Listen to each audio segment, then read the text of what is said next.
happened, Dad? Galit pa rin ba siya? Naiintindihan ko naman siya. I hurt her. Sa tingin ko, habang buhay na niya isusumbat na hindi ako naniwala sa kanya. Na hindi ako narinig sa kanya dahil sa maling akala. Ako rin naguguluhan, Dad. Hindi ko naiintindihan how and why siya nadamay if she's really innocent. Honestly, nakakapagod na rin isipin. Hindi matapos-tapos tong kasong to. It's dragging and it's eating more time than it should. So naiintindihan ko ang pagod nating lahat. Lalo na ang pagod at sakit na naramdaman ni Carol.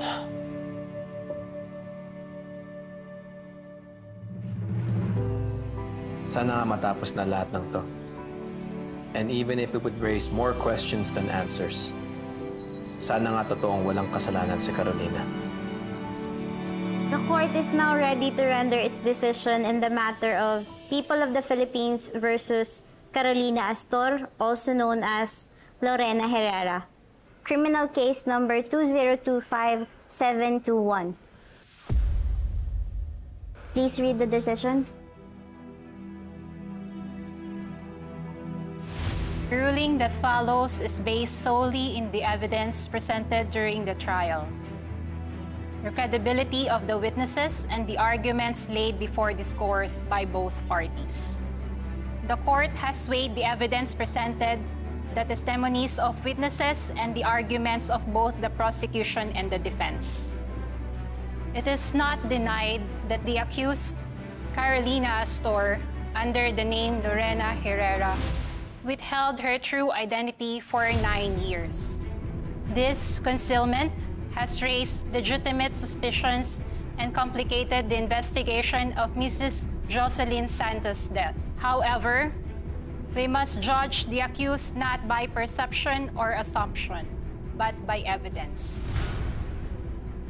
A credible witness has come forward. The court found his testimony consistent, detailed, and untainted by personal gain or malice. His account and his filmed evidence cast serious doubt on the prosecution's claim that the accused committed the crime. The prosecution has failed to prove beyond reasonable doubt that the accused, Carolina Astor, is guilty of the crime of murder. Therefore, this court finds the accused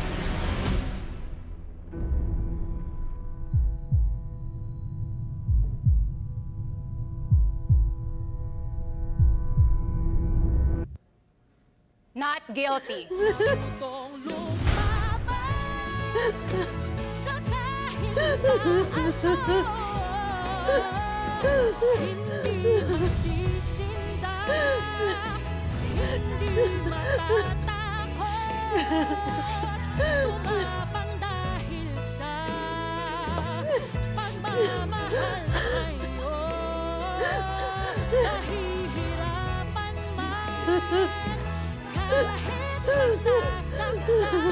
Having been acquitted of all charges, court hereby orders the immediate release of Carolina Astor. This case is dismissed.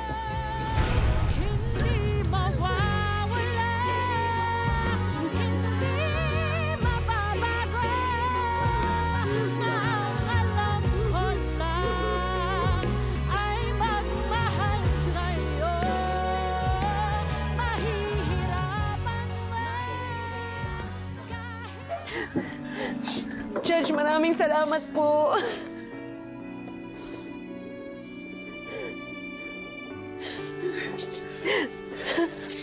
Congratulations, Carol. Attorney, maraming salamat po.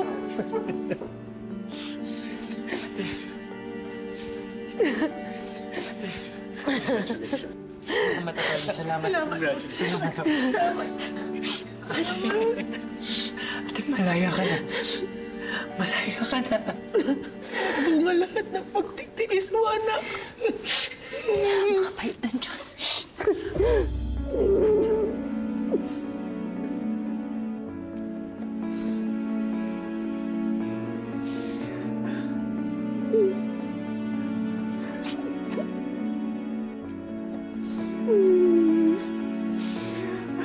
Come on, let's go.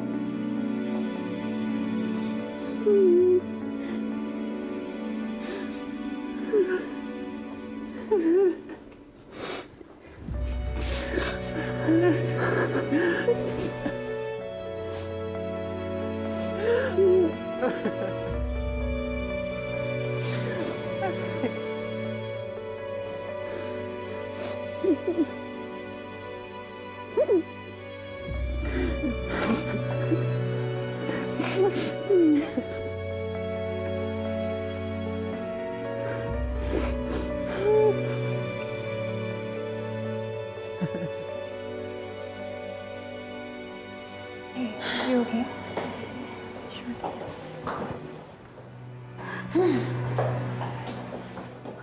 See? I knew it! Nakakainis na nauto nila yung judge na yun. No. I don't think so. The evidence was clear. The judge was rational. Tayo. Ako hindi naging rational. Come on, Will, don't blame yourself. No. I was blinded by her charade. Hindi ko alam kung ano ng totoo. Inakusahan ko siya. Pinahamak. This whole time she was telling the truth. Inosente siya. I also said mean things to her, Dad. Hello? Come on, guys! Wake up! Huwag kayo basta-basta maniniwala sa Carolinang yun. Magaling lang talaga siya mag-manipulate. Kaya tinamper niya yung evidence para maniwala yung mga judge sa mga lies nila. And baka nakakalimutan niyo, nagpalit pa rin siya ng identity. Nagtago pa rin siya. So she's not really innocent. Ronnie. Wilfred, come on, may magagawa ka pa. We can find a smarter lawyer. For sure makakahanap yun ng butas dun sa ebidensya nila, Carol. We can make an appeal or something. Why, Tita? Hindi ka ba naniniwala sa decision ng judge? With the justice system, no. Ronnie, hindi lahat ng hurado kagaya na iniisip mo. Binigyan ni Judge Matias Ignacio ng fair trial si Carolina. Opinion mo lang yun. Basta, kaduda-duda pa rin yung desisyon ng judge na yun. No, Ronnie. There will be no appeal whatsoever. Okay? Nakapag-desisyon na ang korte. Mauna na kayo. Pare. Subukan ko muna kausapin si Carol. Amber? Are you okay? She's having a panic attack. Let's get you home, okay?